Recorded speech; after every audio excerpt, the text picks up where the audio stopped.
Agar sizda bank kartasi, telefon raqami, Telegram, Instagram yoki onlayn to'lov ilovasi bo'lsa, bu video aynan sizga tegishli. Bugun men juda muhim mavzuni tushuntiraman. Hozir firibgarlar odamlarning pulini avvalgidan ancha tezroq, ancha aqlliroq usullar bilan olib qo'ymoqda. Eng xavflisi shundaki, ular faqat sodda odamlarni emas, tajribali o'qigan, biznes yuritadigan, hatto bank tizimini yaxshi biladigan odamlarni ham aldashmoqda. Shuning uchun hoziroq kanalga obuna bo'ling, videoga like bosing va oxirigacha ko'ring. Men sizga qanday usullar ishlatilayotganini, qaysi belgilar xavfli ekanini, kimlar ko'proq ehtiyot bo'lish kerakligini va agar siz yoki yaqinlaringiz allaqachon shubhali holatga tushgan bo'lsa, nima qilish kerakligini aniq aytib beraman. Avvallari firibgarlik ko'proq oddiy usulda bo'lardi. Masalan, kimdir telefon qilib, siz yutuq yutdingiz, kartangiz blok bo'ldi, qarindoshingiz avariyaga uchradi deb qo'rqitardi. Odamlar ham bunday qo'ng'iroqlarga asta-sekin ko'nikib qolgandi. Ko'pchilik SMS kodini hech kimga aytmaslik kerak, kartadagi raqamlarni bermaslik kerak degan oddiy qoidani bilib oldi. Lekin hozir vaziyat o'zgardi. Firibgarlar endi shunchaki qo'ng'iroq qilmaydi. Ular siz haqingizda oldindan ma'lumot yig'adi. Ismingiz, familiyangiz, qayerda ishlashingiz, qaysi bank kartasidan foydalanishingiz, qaysi guruhlarga a'zo ekaningiz, hatto yaqinda nimaga qiziqqaningizni ham bilishi mumkin. Buni ular ochiq manbalardan, ijtimoiy tarmoqlardan, eski e'lonlardan, messenger guruhlardan yoki siz o'zingiz bilmasdan bosgan soxta havolalardan oladi. Oldin odam pulini qo'lma-qo'l berib aldansa, hozir pul bir necha soniyada boshqa kartaga, elektron hamyonga yoki kripto manzilga o'tib ketishi mumkin. Oldin firibgar sizni ishontirish uchun ko'p gapirishi kerak edi. Hozir esa u bank xodimi, davlat tashkiloti vakili, dostavka xizmati, soliq idorasi, ish beruvchi yoki hatto tanishingiz nomidan yozishi mumkin. Eng achinarlisi, ayrim odamlar men bunday narsaga aldanmayman deb o'ylaydi. Lekin aynan shu ishonch ularni ehtiyotsiz qiladi. Birinchi eng katta xavf bu SMS kod va tasdiqlash kodlari. Men doim shuni aytaman. Telefoningizga kelgan bir martalik kod sizning pulingizga ochilgan eshik kalitidir. Uni bank xodimi ham, operator ham, davlat idorasi ham so'ramaydi. Agar kimdir kodni aytishingizni so'rasa, u odam sizga yordam bermayapti. U sizning hisobingizga kirishga harakat qilyapti. Masalan, oddiy holatni olaylik. Sizga kimdir qo'ng'iroq qiladi va kartangizdan shubhali operatsiya bo'lyapti. Biz uni to'xtatishimiz kerak deydi. U sizning ismingizni aytadi, bank nomini to'g'ri aytadi. Hatto oxirgi 4 ta raqamni ham bilishi mumkin. Shunda odamning ishonchi ortadi. Keyin telefoningizga kod bordi. Uni aytsangiz operatsiyani bekor qilamiz deydi. Aslida esa u kod orqali sizning mobil bankingizga kiradi yoki kartangizdan pul yechib oladi. 2 million so'm ham, 20 million so'm ham shunday ketishi mumkin. Ikkinchi xavf bu soxta havolalar. Hozir Telegramda, Instagramda, SMS orqali yoki hatto oddiy reklama ko'rinishida kompensatsiya oling. Davlatdan yordam puli, bankdan bonus. Sovg'a yutib oldingiz, yetkazib berish manzilini tasdiqlang degan havolalar tarqaladi. Odam havolani bosadi, sayt juda chiroyli ko'rinadi. Bank yoki davlat portali ranglariga o'xshaydi. Sizdan karta raqami, amal qilish muddati, telefon raqami yoki pasport ma'lumoti so'raladi. Keyin esa tasdiqlash kodi keladi.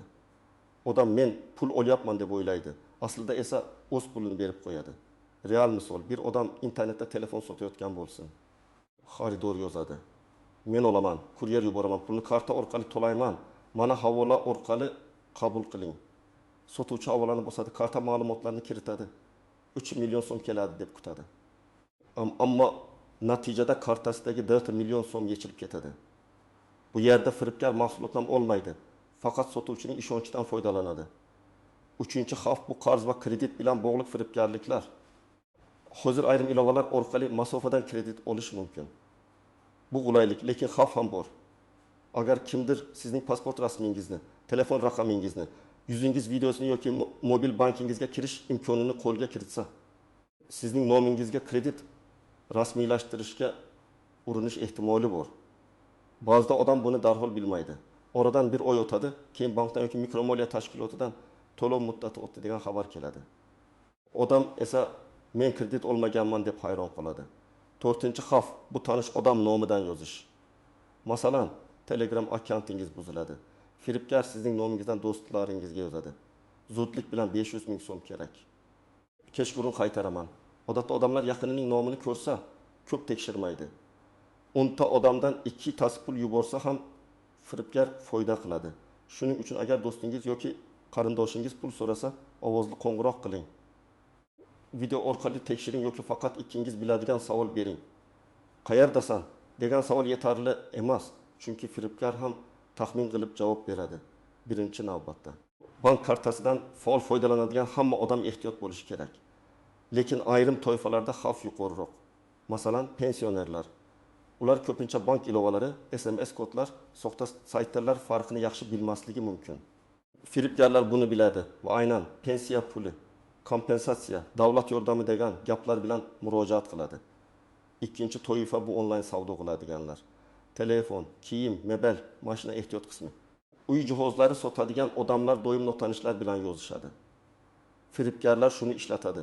Ular o'zini xaridor qilib ko'rsatadi, shoshiradi. Hozir olaman, pulni yubordim, faqat havoldan tasdiqlang deydi. Shoshilish boshlangan joyda xavf boshlanadi. Uchinchi toifa bu ish qidirayotganlar. Soxta ish beruvchilar sizni ishga olamiz. Anketa to'ldiring, kartangizni kiriting. Forma uchun oldindan to'lov qiling.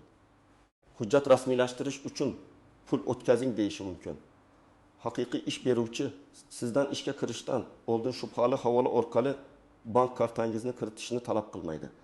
Agar ishga kirish uchun pul to'lash kerak bo'lsa, bu juda katta ogohlantiruvchi belgi. To'rtinchi toifa bu kichik biznes egalari. Ular ko'pincha reklama, yetkazib berish, soliq, hisob-kitob, shartnoma, bank operatsiyalari bilan band bo'ladi. Firibgarlar hisob faktura, soliq tekshiruvi, mijoz to'lovi, shartnomani tasdiqlang degan fayllar yuboradi. Ayrim fayllar zararli dastur bo'lishi mumkin. Kompyuterga o'rnatilsa, parollarni, brauzerdagi kirish ma'lumotlarini yoki hujjatlarni olib ketishi mumkin. Men umuman xavotir olmang demayman. Lekin agar siz bir nechta qoidaga amal qilsangiz, xavfni ancha kamaytirasiz.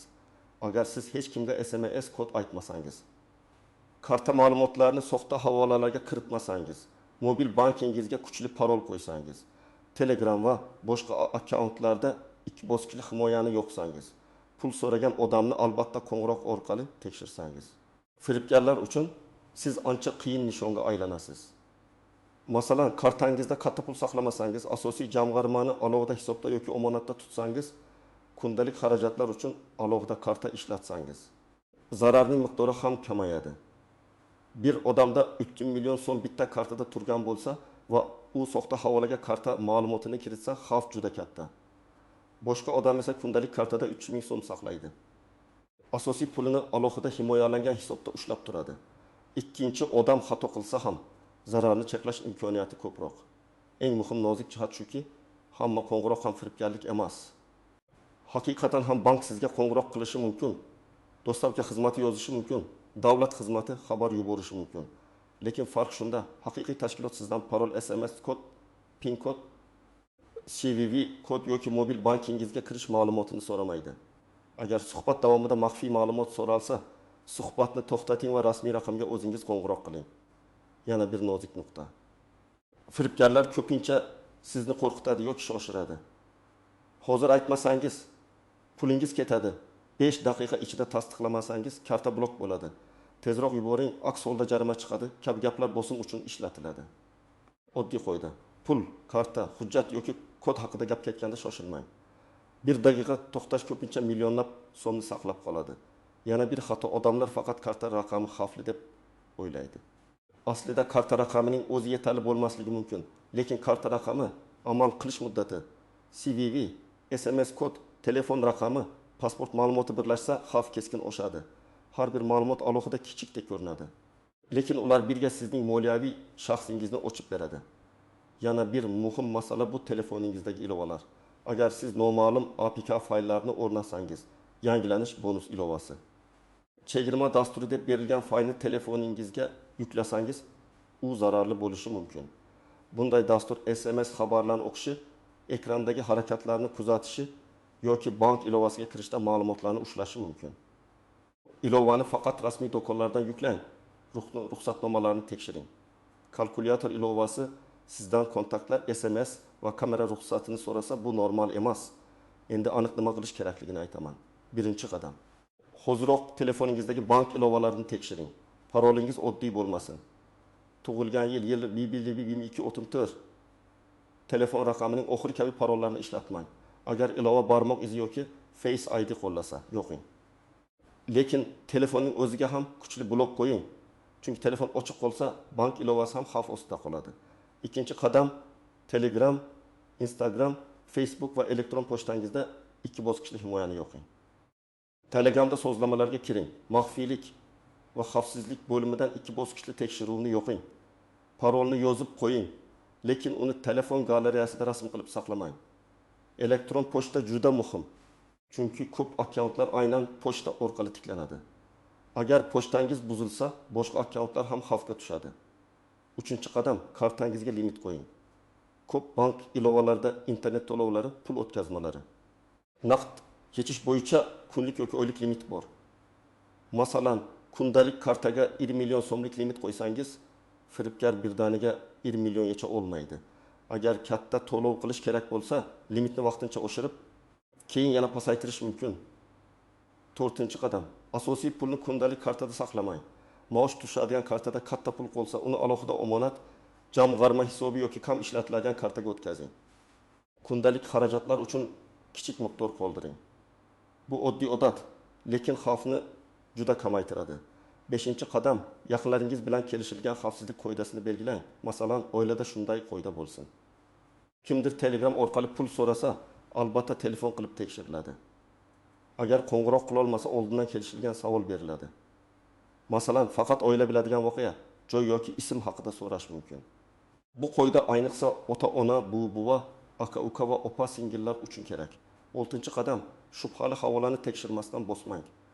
Agar havola davlat xizmati, bank yoki do'stlarga nomidan kelgan bo'lsa, brauzerda manzilga qarang.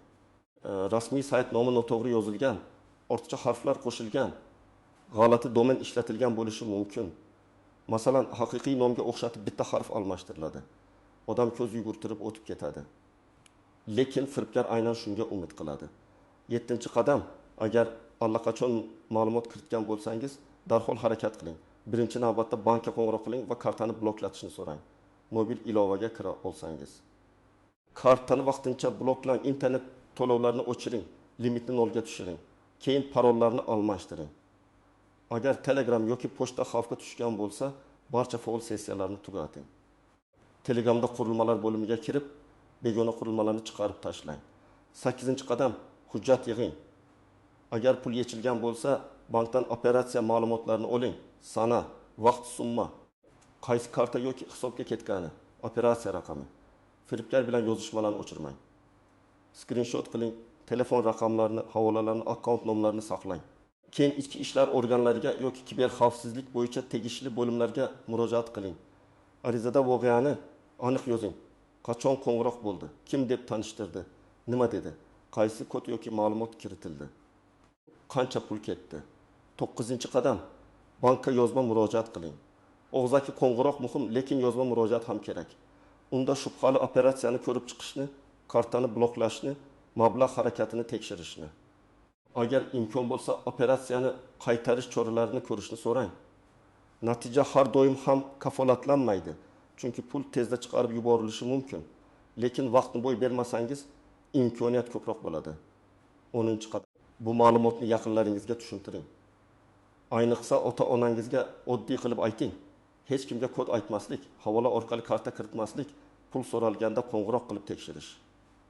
Bank xodimi deb qo'ng'iroq qilsa ham maxfiy ma'lumot bermaslik. Men tajribamda ko'p ko'rganman. Odamning o'zi ehtiyot bo'ladi, lekin ota-onasi yoki farzandi aldanadi. Xavfsizlik oilaviy odat bo'lishi kerak. Hech qachon SMS kodni aytmang. Hech qachon SVV kodni hech kimga yubormang. Hech qachon pul olish uchun karta ma'lumotini kiriting degan havolaga ishonmang.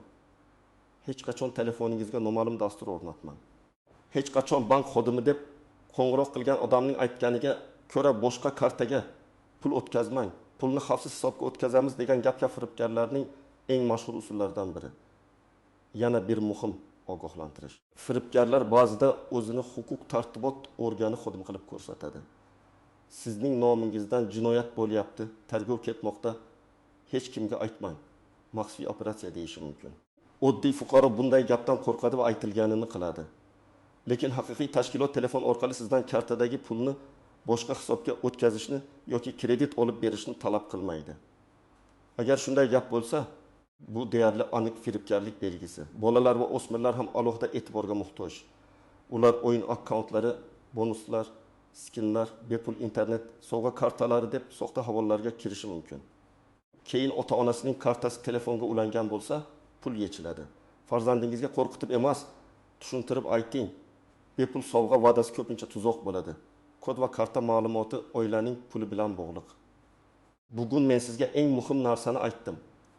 Zamonaviy firibgarlik odamning bilimsizligidan emas, ko'pincha shoshilishi, qo'rqishi va ishonchidan foydalanadi. Avvalgi oddiy aldovlar o'rniga hozir soxta saytlar, buzilgan akkauntlar, bank nomidan qo'ng'iroqlar, kredit sxemalari va tanishlar nomidan pul so'rash usullari ko'paydi. Himoya esa juda oddiy qoidalardan boshlanadi. Kodni aytmang, havolani tekshiring, pul so'ralganda qo'ng'iroq qiling, limit qo'ying. 2 bosqichli himoyani yo'qing. Katta pulni kundalik kartada saqlamang. Agar bu video sizga foydali bo'lgan bo'lsa, like bosing, kanalga obuna bo'ling va kommentariyada yozing. Siz yoki tanishlaringiz shunday holatga duch kelganmi? Tajribangiz boshqalarga ham yordam berishi mumkin. Bu videoni yaqinlaringizga yuboring. Chunki bitta ogohlantirish kimningdir millionlab so'mini saqlab qolishi mumkin.